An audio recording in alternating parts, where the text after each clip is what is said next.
Ladies and gentlemen, World Hypertension Month alerts all medical practitioners to the importance of proper diagnosis and effective treatment. In our commitment to public health and professional service, IPCA proudly presents a daily take-home message throughout this month. These insights are provided by the eminent Padmashri Dr. C. Venkata S. Ram, a global legend recognized for his pioneering contributions to our understanding of hypertension. Listen to Dr. C. Venkata S. Ram's today's message. Greetings to my fellow medical practitioners all over the country. In connection with World Hypertension Month of May, the message for today is on new and developing novel molecules for the treatment of hypertension. In the last few days, I talked about conventional, traditional therapy for hypertension using diuretics, beta blockers, ACE inhibitors, ARBs, calcium channel blocking drugs, etc. And I also talked about a special situation of chronic kidney disease. Today, I'm going to comment on newer molecules that are being developed for the treatment of hypertension. One of the newer molecules are endothelin receptor antagonists. Endothelin is a very powerful vasoconstrictor, and endothelin can increase the blood pressure by causing significant vasoconstriction.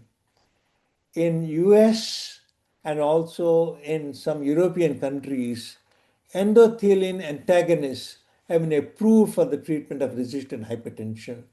A new class of drugs has been approved for the treatment of hypertension in US and in some European countries, endothelin antagonists.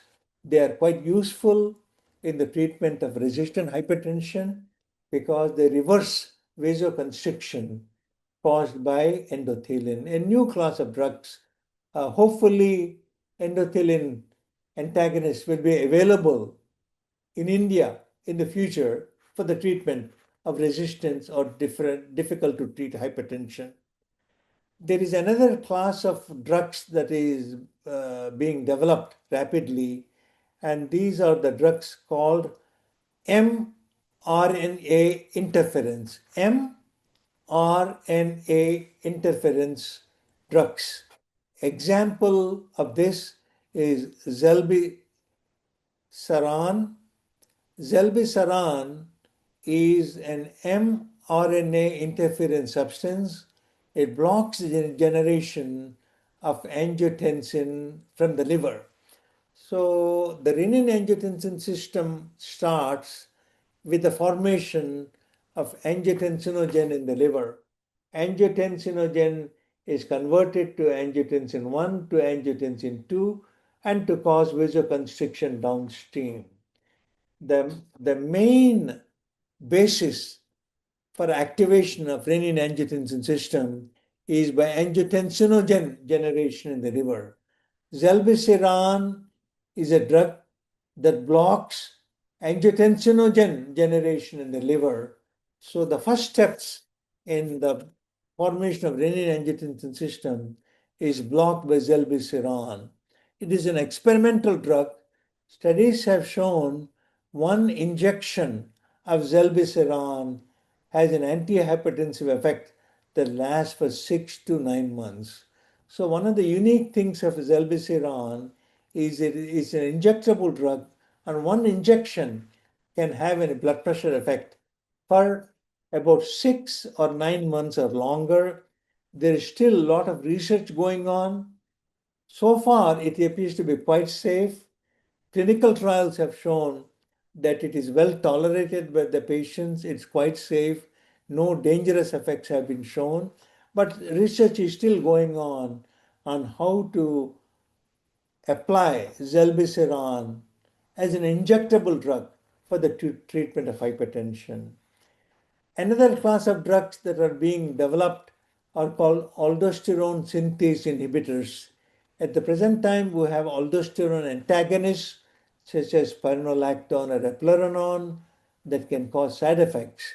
But aldosterone synthase inhibitors, they block aldosterone production itself in the adrenal gland, and therefore they decrease the generation of aldosterone. So they block the aldosterone at the fundamental formation step at the adrenal gland. Lot of research is going on, and some of these aldosterone synthase inhibitors might be approved in the future.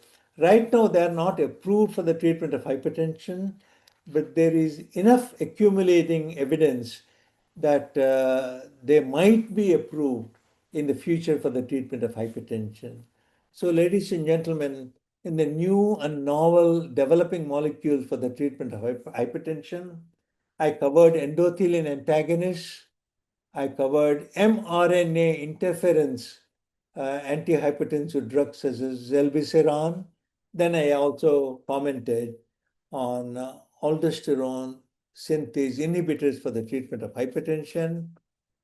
Based upon further clinical research and further safety and tolerability, hopefully some of these new and novel drugs might be available in our country in the future for the treatment of hypertension.